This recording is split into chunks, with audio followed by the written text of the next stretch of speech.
Hi everyone, this is Salil Kumar from Amar Seva Sangam. Thank you for joining us for today's webinar. Today we are going to present the coaching approach empowering caregivers to promote their child's development. And I would like to introduce our speakers, Franzina Coutinho and Brien. Dr. Franzina is a pediatric occupational therapist. She is recently joined Amar Seva Sangam's Enabling Inclusion Program as Research Director. Brien is a pediatric physiotherapist and a clinician researcher based in Ottawa, Canada. She is Associate Research and Capacity Building Director for the Enabling Inclusion Program at Amar Seva Sangam. I welcome you both. Brien, over to you. Thank you, Celine. Thank you, Celine. So welcome everyone. Today, Marie and I will be handling the topic called the coaching approach, empowering caregivers to promote their child's development. Let's talk about what the session today will include. We have the next slide.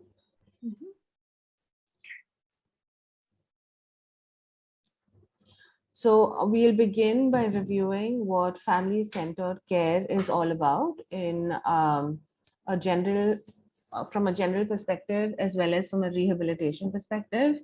We're then going to move on and talk about concepts related to coaching. We're going to define what parental coaching teams might look like and what approaches for enabling appropriate coaching techniques might be. We're going to have a few case studies based out of Mumbai that have successfully been done using coaching techniques.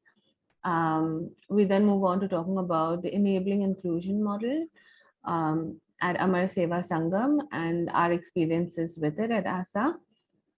We'll also be talking about the new WHO caregiver skill training program as well and the guidelines related to that.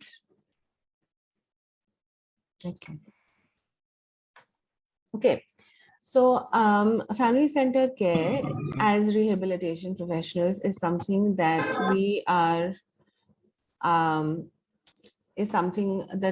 familiar with. All right. When we think about the term, some of the things that we need to keep in mind are the family is the most constant. The family is the most constant in a child's life, right? Everything else might change, but they are the most familiar. Okay, it becomes really important for us as therapists to help build the parent-professional collaboration. All right, this might be by listening to what their goals might be, appreciating ethnic, cultural, and socioeconomic diversity in the families, understanding that every family with a similar type of disability may not want the same thing, that you are not necessarily correct in goal setting all the time, and the parent has valid ideas that could contribute or do contribute to the child's well-being. You as a therapist are also responsible for promoting family strength and respecting different methods of coping. So you identify what these are, you strengthen them, and you enable the child to perform better by strengthening these various factors. All right. As a therapist, the idea is to use the family as a tool to share information with them on a continuous basis, to enable appropriate goal setting, all right, and also to enhance the information that they have, right? So if they know that there is X disability, as a therapist, you help them understand that a little more and help them make very valid choices for their child based on additional information that you could provide. You encourage and facilitate family-to-family support and networking. So as a therapist, you might be the person in charge of, 50 cases. You could identify another parent that they could talk with who has gone through something similar that could be encouraging, but give them a clear picture of what to expect and allow them to create support systems through that. And respond to the child and family's developmental needs. So holistically speaking, the family is the center and all the other pieces are around it. The rehab professional, other support systems that they have. But the family is the primary single most constant in a child's life. We know that each family is unique, right? So a child with any kind of disability from family A might not have the same interventions or same kind of goals that require to be met. Parents are always the experts on the child's abilities and needs. And as a therapist, though in India, I know sometimes we can be patriarchal about goal setting, where we decide what the child needs. I think there needs to be a shift, and internationally we are promoting that, towards creating goals with the parent rather than for the parent. So let's talk about the coaching approach a little bit. All right. A coach is someone who supports the parent's learning, okay, through collaborative development, through partnership, okay, and you allow the parent to achieve specific goals by different learning strategies. Okay, so you work on the skill set that the parent already has, and you allow them to enhance that through knowledge, through manipulation themselves. When I say manipulation, I mean active work with their child. And you don't tell parents what to do. Instead, you help parents problem solve by giving them activities that enhance performance. All right. Okay, so let's talk a little more about the coaching concepts. Now, these concepts have evolved over time, and I'm going to elaborate about how these have evolved, right? So the 5 primary elements related to coaching interventions in childhood disability are joint planning. Okay, always joint planning, where the parent tells you, my child currently does X, I want them to do Y, which could be 2 or 3 steps higher up. So that's your long-term goal. And you decide what the baby steps are to get to that goal. But it's always with the family that the goals are set. All right. Observation of a new strategy. What this might mean is you observe the child either playing or performing a task.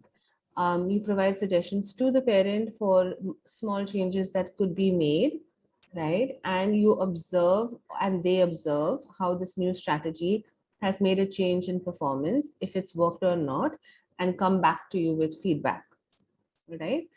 So the action is basically just that. So you observe the strategy, you give them feedback, they implement it, and you have the child performing the action.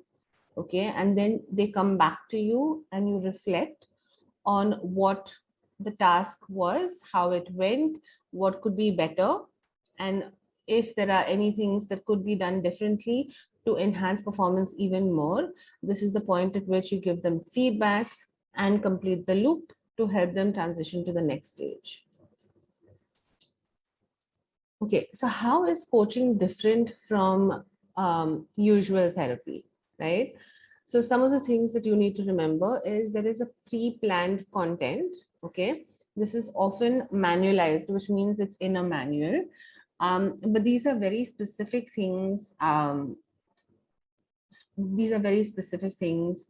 For example, if you have a child who has been diagnosed with autism spectrum disorder, one of the things that you could consider as a pre-planned content would be, how do you improve social interaction with the child? I'm just giving you an example, right? So you could have 10 to 15 different subsets of content that are created, and this is made into a manual that is elaborated and explained to the parent. Now let's talk about specific dosages. What does this mean? So typically there's a duration. So it could be 45 minutes to 1 hour. WHO has come out with guidelines that are quite specific. We'll discuss those in a little while. You could have between 6 to 9 sessions, for example, for a particular goal. They define the duration, whether it's going to be, for 3 months, 6 months, based on what works best for the caregiver, as well as the setting in which interventions are happening. You know, the types of techniques that are going to be used are defined in advance, but it does not have to be limited to that based on what is the child's requirement. So the outcome measures typically align with the goal set. So for example, if we talk about, we want to um, improve social interaction at a religious setup, for example, right? Um, so the coaching intervention will basically be working on motor skills, might work on improving eye contact, might work on play skills to help them engage with people around them. And all these things are created into a booklet that then enable them to execute this successfully and can be tweaked independently for each family that requires the help. The next slide. Okay. So when we look at the coaching concept map, there are two different types of groups that could be created. All right. One is the coach with the parents and the child. Okay, so this is the child targeted approach. This is typically what in a center or a setup, typically this is, so for example, I run a clinic. In the clinic, this might be what I run one-on-one, where I interact with the child, I educate the parents, we observe what's happening. And the outcomes are very child related to see, is there improvement in gross motor function, fine motor function, social skills. So typically that's what it might look like. So you need to remember that this is very, very child specific, right? During COVID, for example, if you had an online session, one of the things that you need to remember is there were typically two types of sessions. You as a coach would give parents home programs that would be just with the parent, or you could have one-on-one sessions with the child and the parent helping out. Okay, remember that this is again child targeted because you're doing, maybe I'm giving you an example here, obstacle courses, you're doing online games for visual perception, you're doing jumping jacks and yoga poses to help with motor skills, you're doing breathing techniques to help with wellness and mindfulness and interoception. So this is what a child targeted approach might look like. However, we also have the parent coach technique, okay, where what happens is it's parent targeted or child targeted, right? So you look at two things, you counsel the parents about their performance as parents and how they could enable their child. Okay, you provide them with a home plan to help them with that as well. So, and you also have a child targeted approach. I'll explain what that means in a little bit, okay? So the idea is to have two, you could have just the parents getting feedback and working on it, or children getting feedback, or it could be both of them. So let me give you an example. I have a parent um, from Bombay, okay, and we have two types of sessions. The child is receiving one-on-one sessions, right, where I am working with them, but I'm also working with the parents simultaneously to help them with their stress, with the anxiety that they are feeling, to help them feel more comfortable with the current diagnosis, and to enhance skills that they already have to help their child better, right? So if I provide them only with a home program, that would be parent targeted. With only wellness skills for them, it would be parent targeted. If I'm doing one-on-one sessions only with the child, right, it's child targeted. And if we're doing both, well, I'm helping the child and the parent, it's a mixed technique here. Okay, like I said already, the parental coaching teams are two. Okay, in the presence of the child, a quarter is the coach and the rest of it is the parent and child, or in the absence of the child, it is the most of it. So yeah.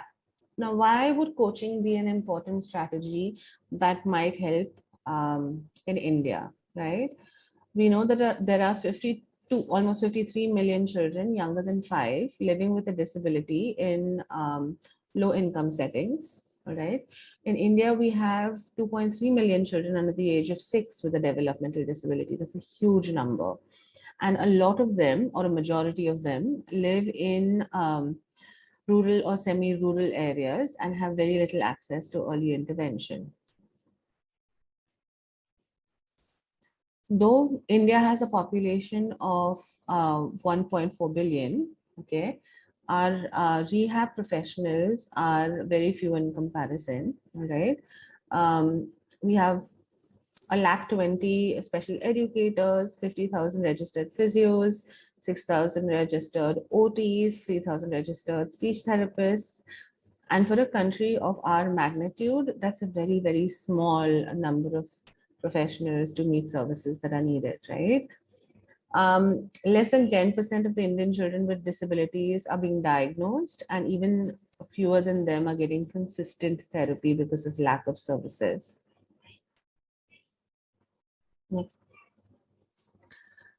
So when we talk about this dearth or the lack of professional health, right, that's available within the city or within the country, having professionals, either work with the parent directly or in large groups, could be fairly beneficial.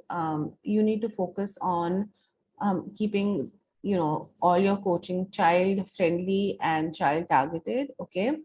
To be focused on the parent, again, to work on stress, mood management, well-being, to allow them to then implement the interventions that you've suggested, right? When we talk about advocacy and coping strategies, what does this mean? For example, yesterday I met parents who live outside, Indians who live abroad, and they came in with a child who was 2 years old, who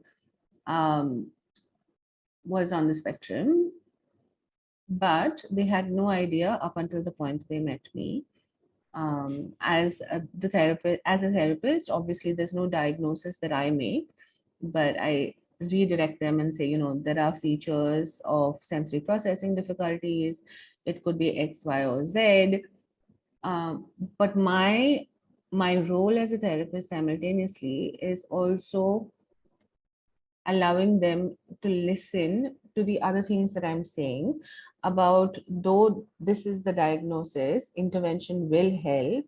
And these are some of the things that you can do to be better advocates for your child, even in this case. So I think communication skills and being able to convince your parents that they are, the biggest advocates for their child is a big part of the coaching strategy as well, right? When we combine these two methods, you have a mixed method approach. And the outcome measures can either be developmental motor skills, language skills, or parent-related decreasing stress levels and improving self-efficacy. Okay, so I think when we talk about counseling the parents, like all of us do it in one way or the other, I think just being more conscious of how to decrease their anxiety and stress so that they are better performers in home therapy for their children is always a good idea. Okay, some of the other uses of coaching are, people in smaller areas very often, rural areas or semi-urban areas very often have little access to therapy. There's very little quality service that's available. And during COVID-19, online services for coaching were a boon to a lot of parents who otherwise would not have got services. Again, this comes with privilege, where we're talking about access to the internet, availability of web services, and things like that. But it is an option for a percentage of people that otherwise would not have had services. So the WHO recently came out with guidelines. Okay, what they said.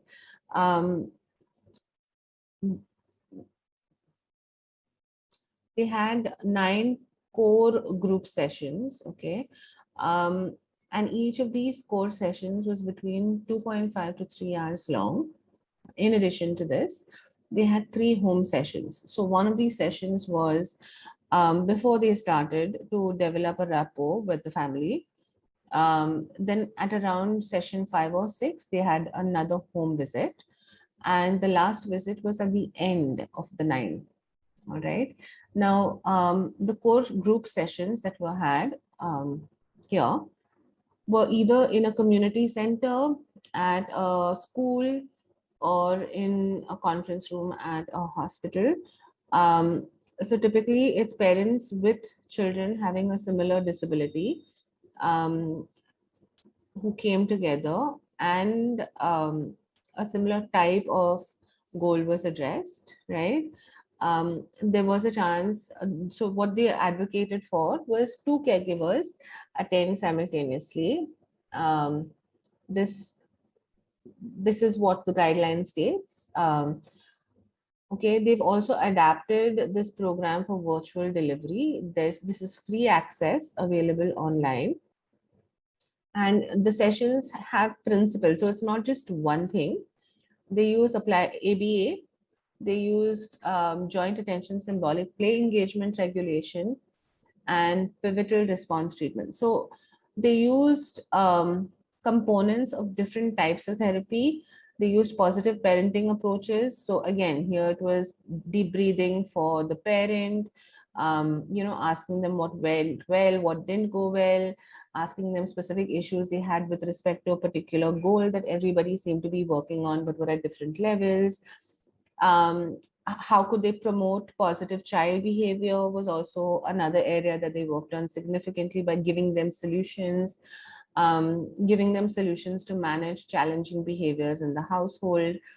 Whether it works or not, in terms of implementation, it definitely is the work that the parent needs to do, right? But it gave them the tools that they otherwise would not have had, right? So it's giving them information, it's providing them with input that was missing before, and it's allowing them to be partners in their child's therapy. And this becomes very important. Like I said, don't forget that we have very few therapists and a lot of patients.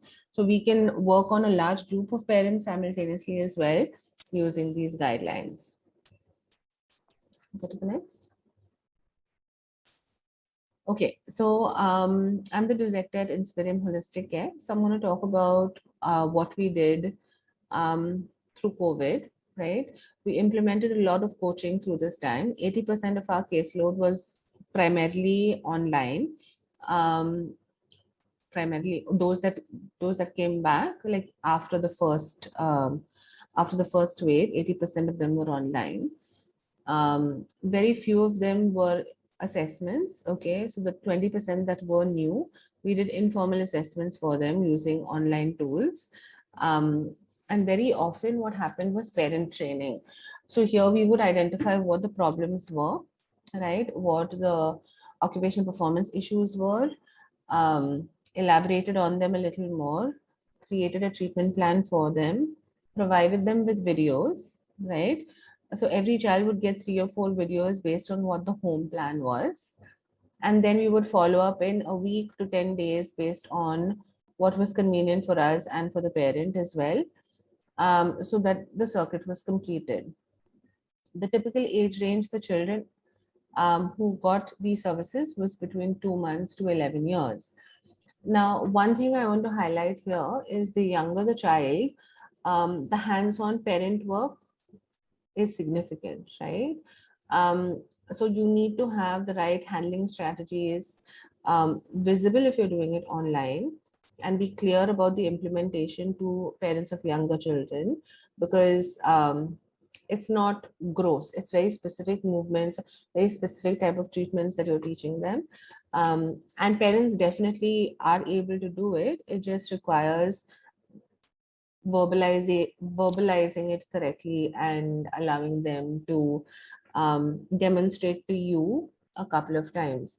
A tool that worked really well for us was teaching parents, having them review all the activities that we spoke about, and then having them do it, right? Having them do it at home on their child and send us videos for feedback.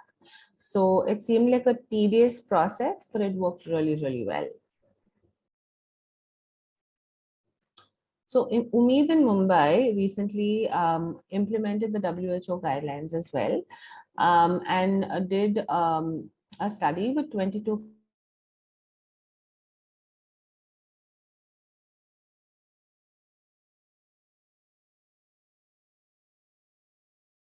guidelines, and their interventions also had video clips. They found improvements in parenting skills as well as caregiver well-being. Okay, and there was improvement in ADL and communication skills. Okay, so I want to discuss a couple of cases at this point. One of them is Sonia. And these are fictitious names. She lives in Madhya Pradesh, okay, and in a district that has no therapy services. Right, her child is 3 years old and diagnosed with being on the spectrum. She had stimming behaviors, was hyperactive, and had need-based communication. Right. So when the parent met with me, her concern, we typically ask, so what's your concern? Like, I have my observations. The parents have their concerns. She doesn't listen to me is what the parent said, and she can't talk yet, right? So first we had to deal with how stressed out the parent was, that she couldn't, she would say that I've tried everything, I've tried punishing her, I've tried being good to her, it just doesn't work. So counseling her about ASD, counseling her about why this happens, and counseling her about the importance of therapy enhances caregiver well-being, enhances caregiver participation in therapy, and encourages them to do the prescription of the home plan as prescribed by you, the therapist, right? So them realizing the importance is coaching them in a way, about the disorder, about the disease, and also about the importance of intervention.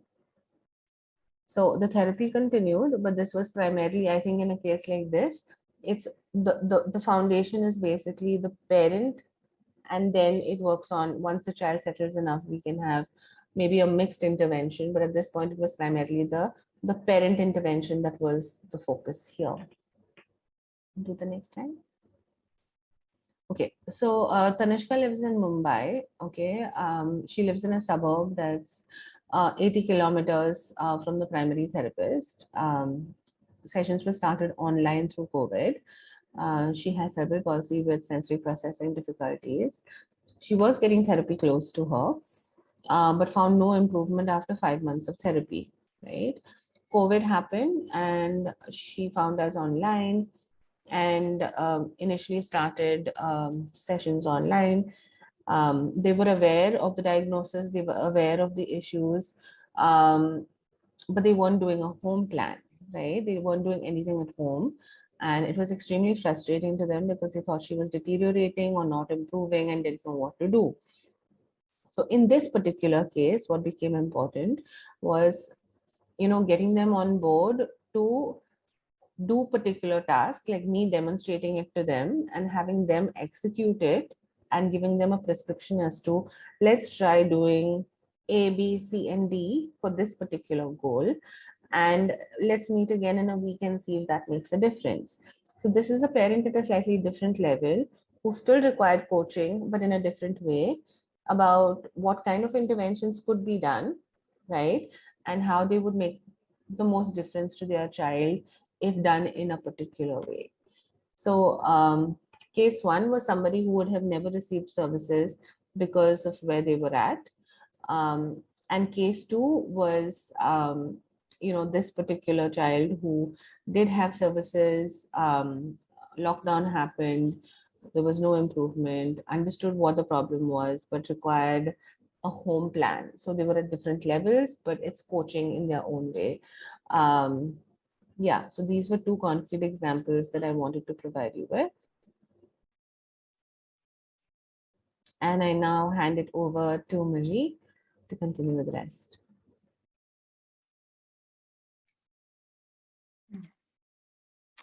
Thank you, Francina. Yeah, thank you, Francina. Okay, so now let's look at how the coaching is done with the enabling inclusion model. So I just want to, first of all, put everything with the backdrop of the nurturing care framework for early childhood development that was developed through the WHO, UNICEF, and the World Bank Group. And that's something that we need to consider whenever we're working with families and children in early childhood development, is that all those components or components that are considered when we work with those families. So of course, there's the good health and nutrition that is a component of the child's health, but we also have to look at responsive caregiving and how responsive is the parent to the child and how do they play and engage with their child. We have to look at, be aware of child's safety and security. And lastly, we have to look at all the opportunities that are there or not there within the home, within the natural environment. So we have to be aware of all those components of the nurturing care framework. So let's look at how the EI providers offer support.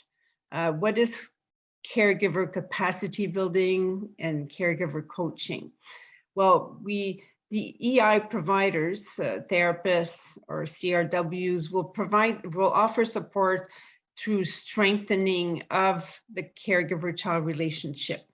As Franzina mentioned, we really have to have a strong bond between the parent and the child. And that's part of the responsive caregiving. We want the parent to be responsive to their child's needs and how to engage with their child. So we want to build that confidence in the caregivers and their competence of being able to enhance their child's learning. We want the parents to feel competent and to feel good about how they are working well to improve their child's development. So we want the family will feel competent when they feel that we're also working to accomplish their own priorities and their own goals for their child. So early intervention is best when it uses family-centered practices, which is what we're using in the Enabling Inclusion program. So family-centered care to promote like the active participation of the caregivers in the goals that they have prioritized and as determined by the COPM. And so they're the ones making the decisions related to the children's services and the supports that they need. So as Francina mentioned, the family is really the top lead and the expert in telling us what they want for their child. Next, the emphasis is really on the caregiver implementing the intervention. It's what the parents can do on a daily basis for their family. So it's really showing the parents what they can do throughout their daily routine to promote and promote family engagement into the child's development. So we want to again focus on strengthening that relationship of the parent with the child so that the interventions just happen naturally. The parent will engage in a therapeutic way with the child and will have the best possible outcomes for both the parent and the child. So we really have to build the capacity of the caregivers through some scaffolding of their skills, and it has to be done within the context of their typical daily routine. So we're going to look at how we do that. So just everything to keep in mind, and those are all elements that we look at and support with the Enabling Inclusion program. It's really the family's decision-making. We provide information, the social support. We even look at siblings' needs, and we look at the parental stress, and also trying to lessen the burden that families may feel. So just a schematic of how the EI model works. We have the screening, then the assessment is done by the rehab specialist in the child's home or sometimes in a center. And oftentimes the CRWs, the community rehab workers who will be seeing the children, accompany the rehab specialist for the assessments. And once an intervention plan is determined with the goals of the family, then the rehab specialist will work with the community rehab workers in using a coaching approach, so that eventually the community rehab workers will see the children once a week, with the rehab specialist going once a month to visit. So the intervention happens in the child's home or through tele-rehab, specifically during the more COVID lockdowns. And then the child is reassessed, treatment goals are relooked at, and treatment plans are adjusted. So let's see how parent empowerment happens. As we mentioned, through family-centered care, where we respect the family's input, we collaborate, and we have partnership with them, and we really work with them on their priorities and goals.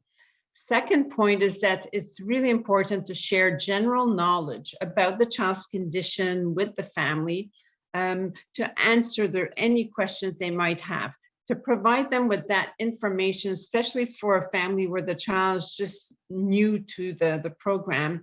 We need to provide them general knowledge, general information about the condition, about development, because families do not necessarily know how milestones occur in development, and also specific information about their own child's needs. So information is very important to share. That's much valuable time. Then the coaching of the caregiver through modeling, guiding and support, and scaffolding the skills. So we'll look further at how that is done. And we also have to keep in mind promoting the nurturing care for early childhood development. And specifically how the parent engages with the child and how the parent is responsive to the child. Even learning how to play with your child, so important. So we run community and family support groups. The peer-to-peer support is very important. And also we support families and children for inclusion in school and community. And all that inclusion process requires often a lot of the coaching, because it's a step-by-step approach. And lastly, we support access to assistive devices for participation.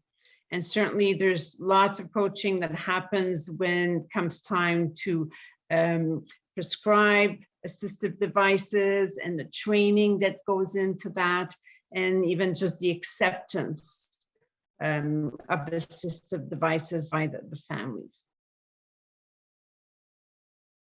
So some of our families where we do these are the grandmother and the mother showing us how the skills that they have learned through therapists. So just a bit more on the component that parent knowledge and support is so important.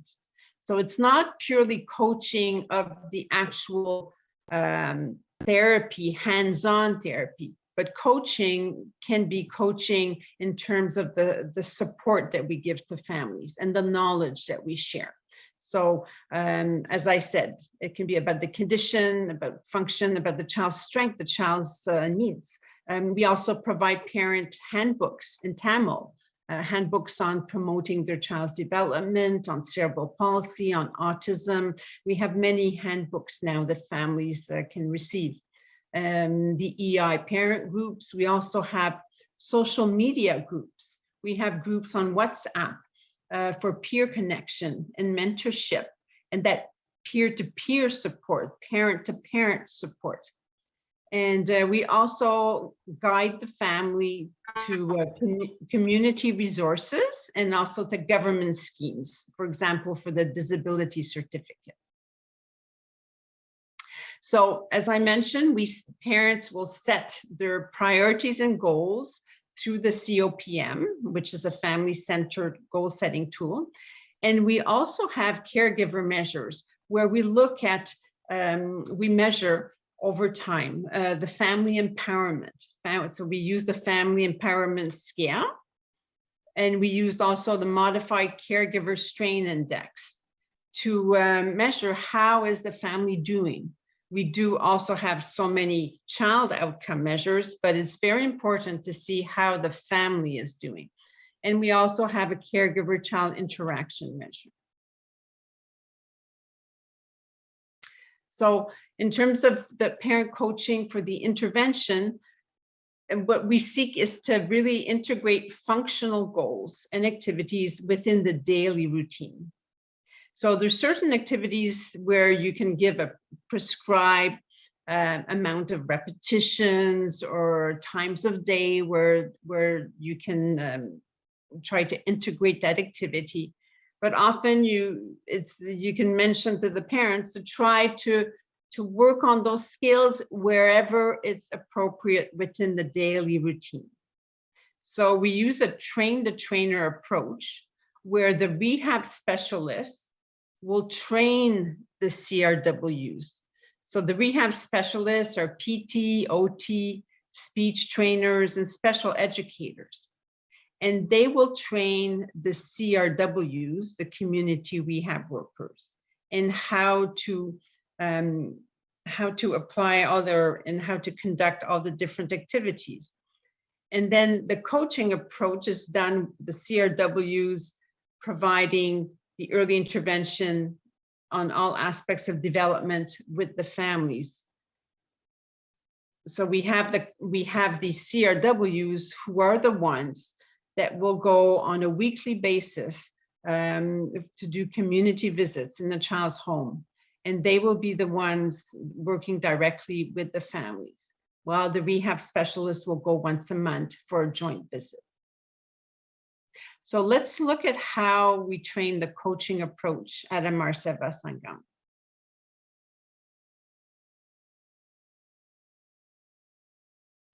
So as I mentioned, we have the rehab specialists who will train and coach the CRW into how to apply certain skills with various children under her care. So they will often go together at assessment time and for the first visit when the treatment plan has been decided, so that the CRW will see how the rehab specialist coaches the parent. And we also have the CRW model what the rehab specialist has shown them. So the rehab specialist will teach the CRW, and in turn, on a weekly basis, the CRW will be doing the home visits and will be coaching the parent. So in actual fact, it's not necessarily just a straight line like that, but we have more of the wheels of the team where the rehab specialist will work directly, sometimes with the parent, and will model to the CRW at the same time because they do have joint visits. And then you will have the CRW who will work directly with the parents on a weekly basis.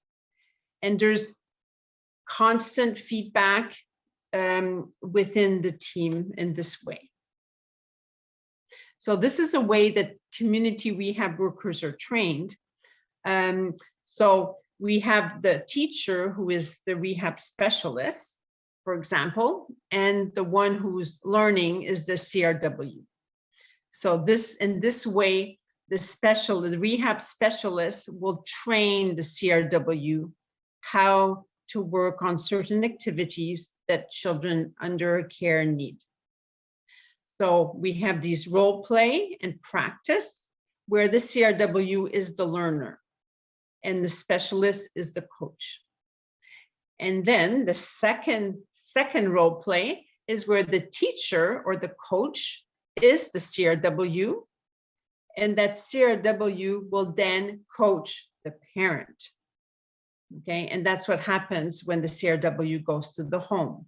So the CRW has to be able to demonstrate and coach the parent. So it's a stepwise approach, and definitely it goes back and forth in terms of refining the skills that are needed. So there's oftentimes these joint visits that occur so that the rehab specialist can continue working with the CRW and the parent. So just to remember that we only remember 10% of what we read. And then we only remember 20% of what we hear. And then we only remember 30% of what we see, okay? But if we see and hear something being done, we will remember 50%. And we will remember 70% if we discuss it with others.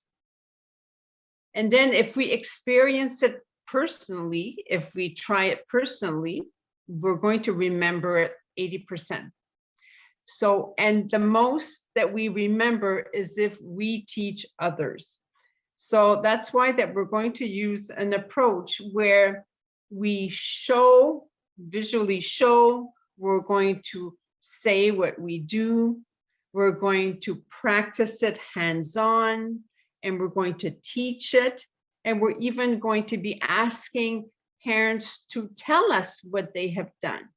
So it's always best if we have the visual, the auditory, the teaching, the saying feedback. So that's why we try to approach it in this way, to have the best input possible for our coaching.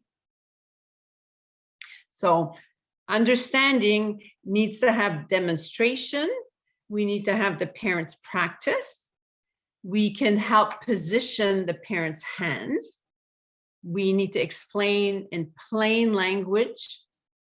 We want to limit the number of exercises or activities taught in one session.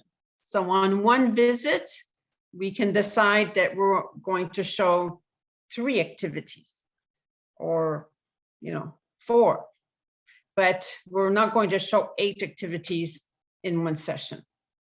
We want to break down activities or exercise into steps. Sometimes for one goal, there may be 3 steps to that goal. So we want to break it down. And then we're going to ask the parents to teach back what they have learned. That way they will reflect it back to us and they will integrate the learning. And we can provide some constructive feedback as needed.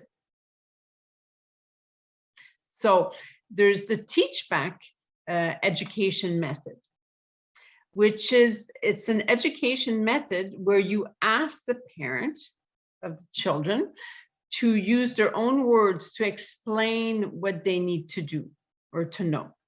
So after you have shown the parents what to do, you can have them say it reflected back to you so that they can tell us what they need to do. That way you're able to correct if there's any discrepancies. So the steps to the Teachback method is first you explain or demonstrate the activity that you want the parent to perform. Then you ask the parent to demonstrate it or to demonstrate and to repeat what they have understood. For example, if I show a parent how to help the child roll from back to front, well, I'm going to demonstrate how to do it with the child. Then I'm going to let the parent have their turn. Okay, you show me how you do it. And while I'm doing it, I'm going to say, you try to guide the arm to reach across for a toy. You try to have the child look to the side, and you ask the parent to repeat what they are doing, what it's step by step. So not just showing, but they can also repeat verbally what they need to remember. And then you provide feedback.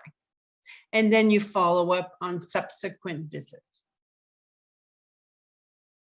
So some of the coaching that's happening, and then parent can take their turn at doing the activity. So again, you explain and demonstrate. And it's always good to think aloud when demonstrating, as I just said.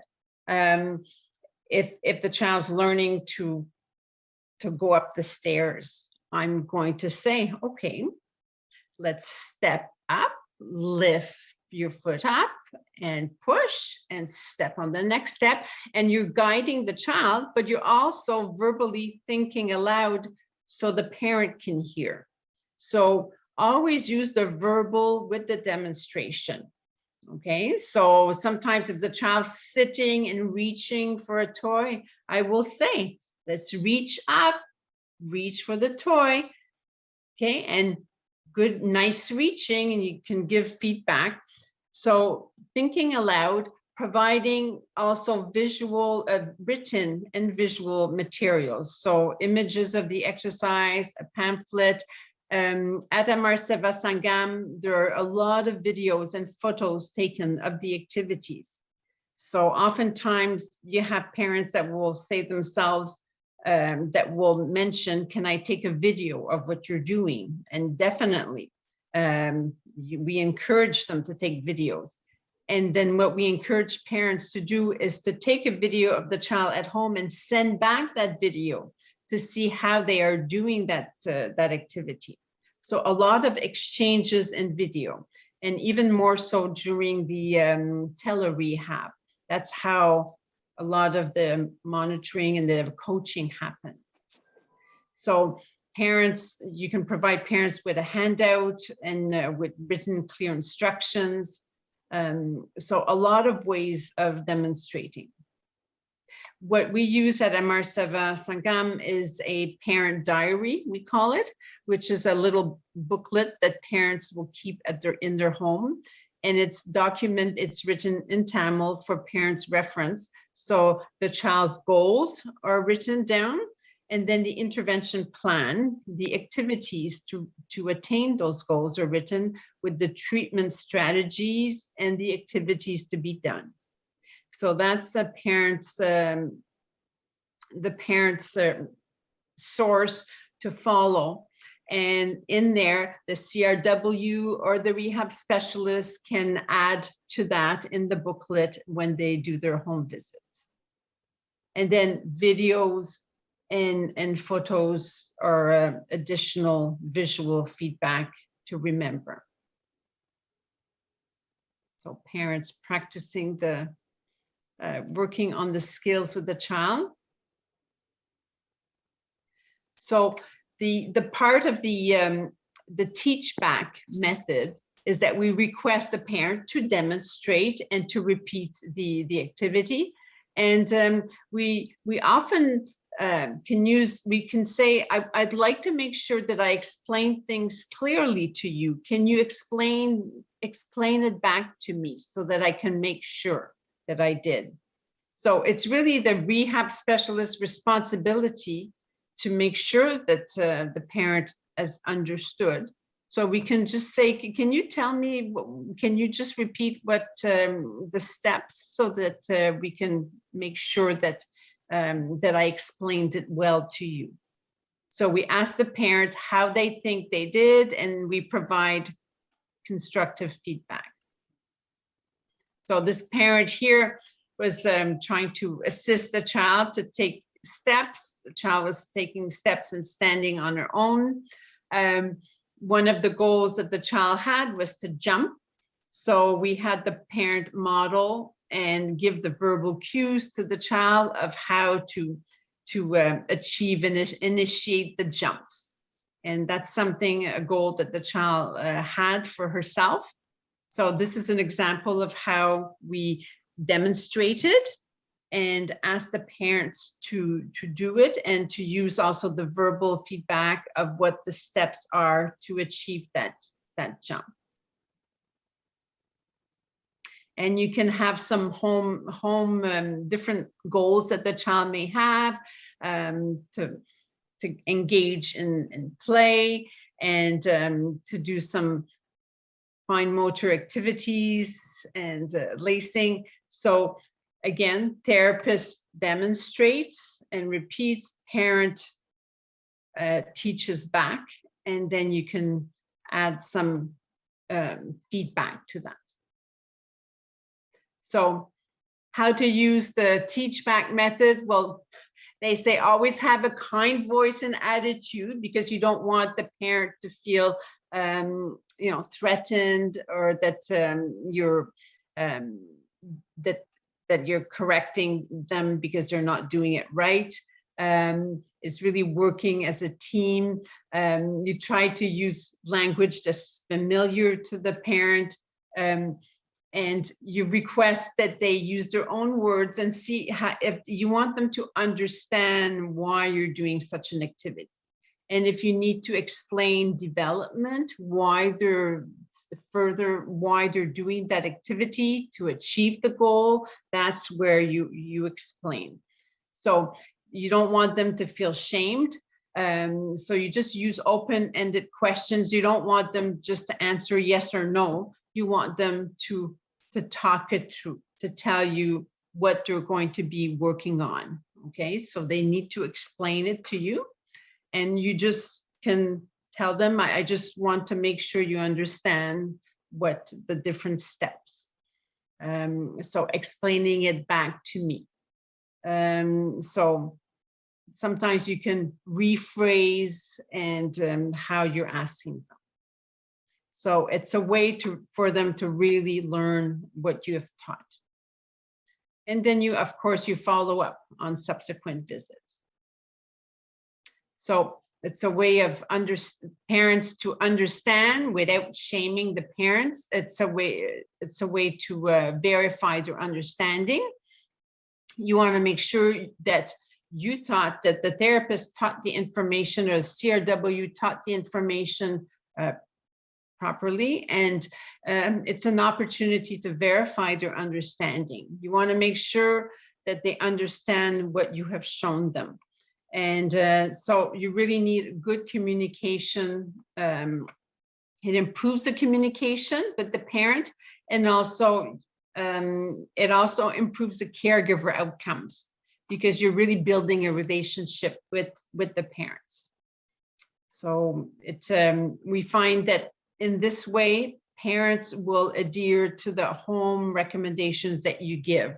They will follow through with it more easily than if they're just given a home program on a paper, if you really practice and coach together.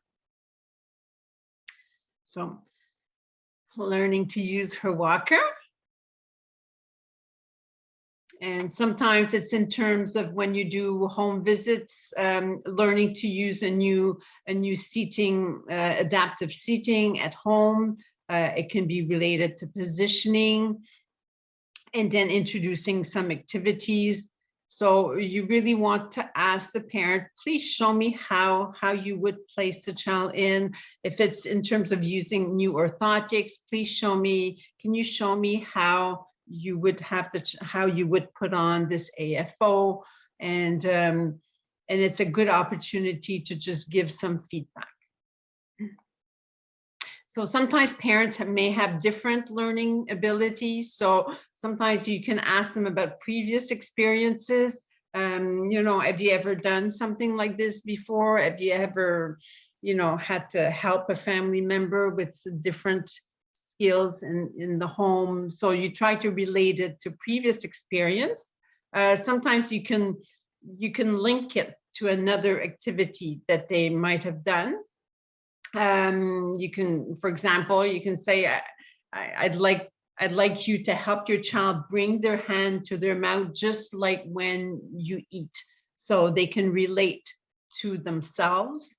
And sometimes you can even mention to the family, you know, if you were in this position, you would want to sometimes, you know, we're holding your child up straighter to be able to use their arms better. And sometimes you can even have the parents feel what it's like sometimes to have a collapsed trunk.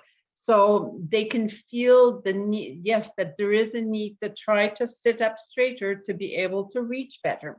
So you try to get them to feel the movement or to relate it to another experience. So during COVID, the Enabling Inclusion app introduced more of the tele-rehab. So to provide health coaching to parents and children in the community. So we had a total of 2,939 families of children with a disability who received services during COVID lockdowns. So 576 children were clients that we already had, but during the whole COVID period, we had 2,363 new patients, new children that were recruited. So how did we serve them? Well, it was through tele-rehab, and the tele-rehab happened for 19% of the families through video calls. However, many families did not either have access to a smartphone or data, so that 81% of our families were done through audio calls, through the phone calls. And those occurred between 2 to 4 times a week. So, and the services were provided by our OTs, PTs, speech trainers, special educators, and also 125 CRWs. So all the services continued during the last COVID 2 years. So a lot of health coaching was provided, and in this mixed approach, combination of mix of video calls. So video calls where parents and children were observed directly and coached on the handling and the home intervention. And oftentimes also between sessions, parents would send in some videos, and there'd be a lot of sharing of videos so that the coaching could occur. The audio calls were done to check in and to troubleshoot any queries that the parents had, but of course the video element was missing. And so the video sessions lasted a mean time of 32 minutes, and the audio sessions, which were just the phone calls, were on average of 26 minutes. So these are the overall outcomes that we have and that have been measured through various outcome measures with the Enabling Inclusion program. First, well, of course, it's a cycle. So we have parent and healthcare provider partnership. And then we increase the caregiver's knowledge and coaching. We also provide parent support and participation through various groups. And we have our services are both child focused, family focused, and in the community, because we also have the community awareness programs. And then we try to have changes and work towards changes in attitudes and societal stigma. And again, that's really working with community and families. And then we have improved caregiver well-being through our caregiver outcome measures. And lastly, but overall, overarching, we have positive child developmental outcomes, whether it's gross motor, fine motor, speech, cognition, and communication, social skills, on all the various outcome measures. So the global development positive outcomes. So I just wanted to give you show you another program which is similar to the program that we run. And this is, I'm just giving you the reference of this study that's done in, it's an ongoing study in Calcutta, and it's called the LEAP CP, which is a peer-to-peer type of program it's a parent-delivered, community-based program. And so it's one that's right now, I believe, still ongoing. And the way that they approach this through learning with everyday activities with the families is to teach them. The teaching is done based on the nurturing care framework. So just a glimpse of how they work in terms of their the everyday skills that the child must learn in early childhood development. And they look also at the aspects of health and nutrition for the children. And lastly, the component that is so important is the caregiver being responsive to their child. So it's really developing that responsive parenting and creating that parent-child, the bonding and support, the support groups and so on. So this is a similar program to what we provide, laid out in a different way. And those are for children with cerebral palsy. And lastly, I wanted to share with you, this is fresh off the press. It just came out April 22nd of this year. So, and I felt I just added it to the end of the presentation because I felt that it's really an exciting new development. The WHO has come out with a caregiver skill training program for families of children with developmental delays or disability. So it's called a CDT, it's supposed to be an S, CST, Caregiver Skills Training. So it's developed for families of children ages 2 to 9 years, children with developmental delays or disability.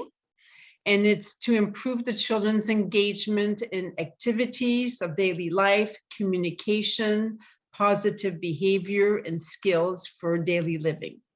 And it was developed by clinicians based on research, and it was developed in conjunction with looking at different regions of the world and different social cultural contexts.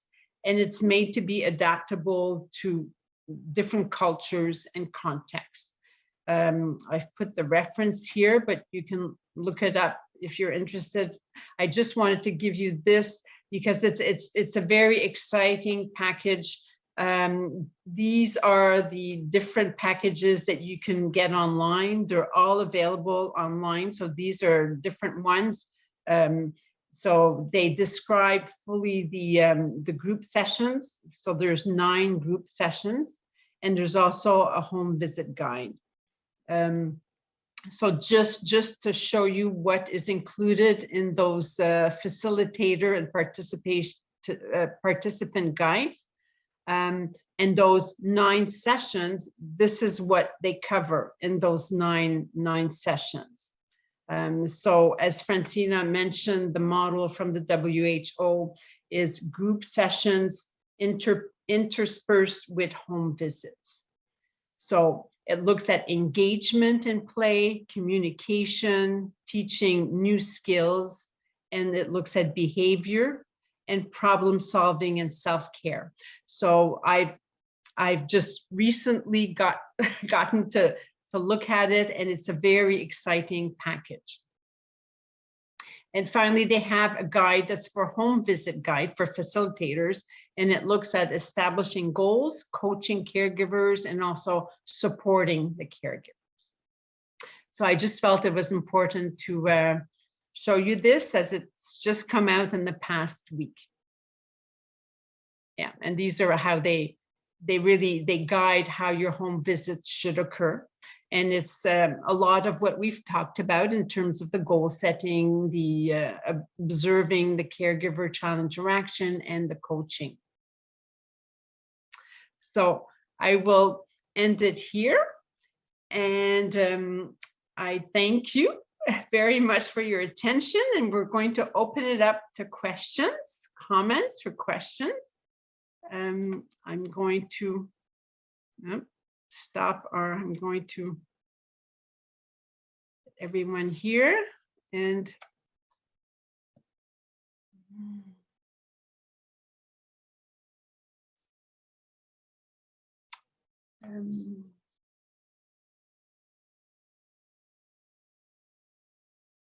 okay, welcome everyone. Now I see everyone.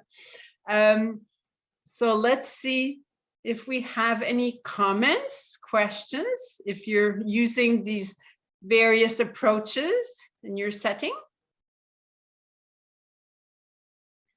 I see there's some chats there, but thank you for the comments.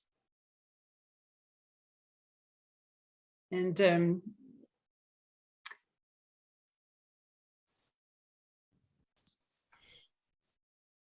Any questions from specific cases that you might have?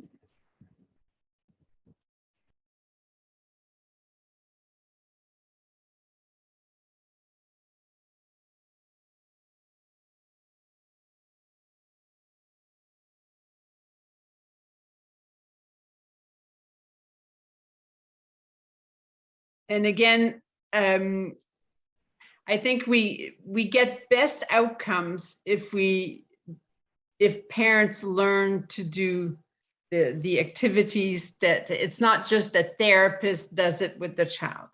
So we really want to really provide that knowledge, skill, and the feedback to the parents. So it's the, whether you coach, whether it's you're a physiotherapist that coaches parents, an occupational therapist, or you're a CRW who is doing the coaching. It's a lot of, it's a dance. It's a dance where you're showing, and it also you're providing feedback, and they show you, and it's really for the best outcomes of the child, so that when you go away and the parent is with the child all day, the parent can integrate with the learnings throughout the daily routine. And that's how best learning occurs for the child. And we also look at the social bonding and the responsive caregiving that the parent has with the child. And we've often said, like, the parent needs to learn even how to play with the child, because that's how children learn. So any comments, anybody, or we're going to... I have a question. Yes, thank you, Rita. Yes. Yeah. Hi. So my daughter's name is Olive, and this is my first session. I was wondering if you have any sessions, most of the time, I mean, for the age group 2 and 6 maybe, it's more at home. But for older kids, like from 7 onwards, they most of the time goes in the school. And I was hoping if you have any sessions where, you would train how a kind of a shadow teacher would be. So I have a shadow teacher, but I wanted to know if we can help out kids in the school. This is more of a home thing, which is great, and I really liked it. But I was hoping if you all had more sessions, or if you are thinking on those terms of, shadow teaching. So just feedback there. It might not necessarily be, how to be a better shadow teacher, but what a topic that definitely could help, I'm sure, is creating sensory breaks in the classroom, which might help children, and that's a good suggestion. So we'll definitely consider that. Thank you. Because the home setup is different and the school is different. So the child should also know, the teacher, the caregiver should also know how to train the child in the school. Just thought of it. Thank you. Agree. Yeah. But there's a lot of coaching that can occur also in a different way of the, if there's a therapist that goes to the school or even the parent, like there's a lot of coaching that can occur with the teacher. It depends on, I guess it varies with the setting, but a lot of the providing some, Franzina providing some ideas to the teacher on coaching the teachers. It certainly can occur in a different way. Yeah.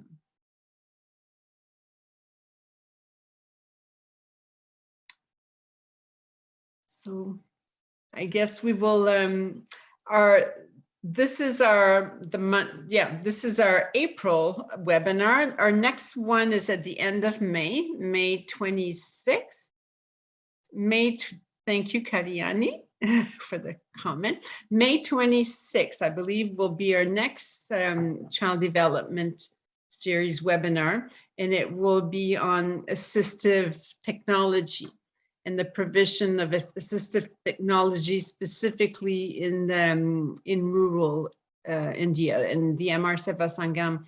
I mean, provision all about assistive technology in general, and then with the focus on the Amar, Seva, Sangam experience.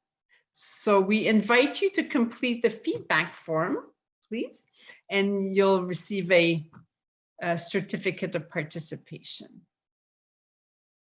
So thank you for joining us. And yeah, thank you so much, Marie. Thank you so much. I think our next webinar on May 28th, the Saturday. Oh, 28. Okay, thank you, 28. Yes. Have a good weekend, everyone. Thank you for joining us. Thank you, Franzina ma'am. Thank you so much. Okay. Bye. Bye-bye. Bye. Bye. Bye-bye. Thank you, everyone. Yeah. Okay, thank you.